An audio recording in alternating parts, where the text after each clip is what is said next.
Do you know the kind of things that you need to get a good sleep? A good night's sleep, restful, so when you wake up you're energized and ready to go?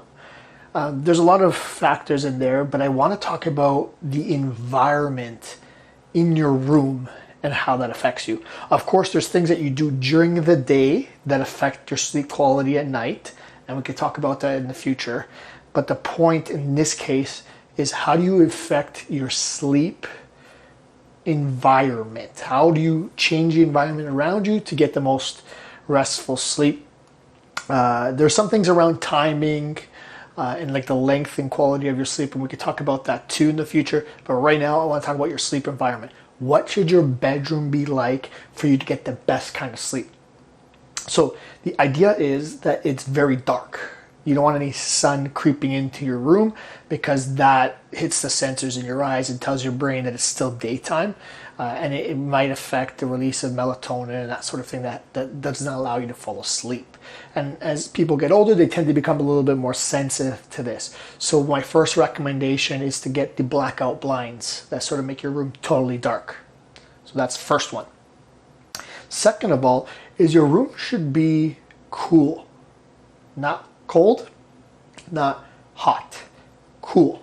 Because what happens is when you go to sleep, your core temperature starts to go lower, and as it cools, your body starts to realize that it's time to fall asleep. Usually that's something to do with the cycle of the day, like the sun and all that. And your body understands that and starts to react to it. So the point is, you need to have a room that's nice and cool.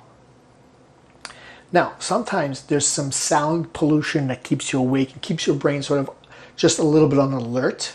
So especially if you're living in an area where there's a lot of traffic, or it's loud at night, or sirens or that sort of thing, maybe something to block out the noise would be helpful. Like a fan is good enough because it's a constant like white noise type of like sound, or a white noise machine, something that blocks out the rest of the sound. It's a consistent sound that sort of drums out everything else.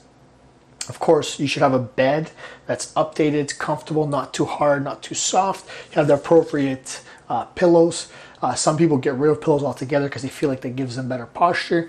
That's something to do with your bed and your environment. But check your mattress, flip it over if you haven't in the last 5 years. And they say that most mattresses have like a 5 to 10 year lifespan. And you should be sort of flipping it every 6 months. So it's important that you're getting that maintenance in terms of your bed. Another one is your sheets. Sometimes the quality of your sheets have an effect in terms of how much heat they keep in or how soft they feel, and that really helps to fall asleep a little bit quicker or whatnot. So there's a lot of environmental influences on your sleep. It's important to look at those and to adjust your environment to make your sleep the best it could possibly be.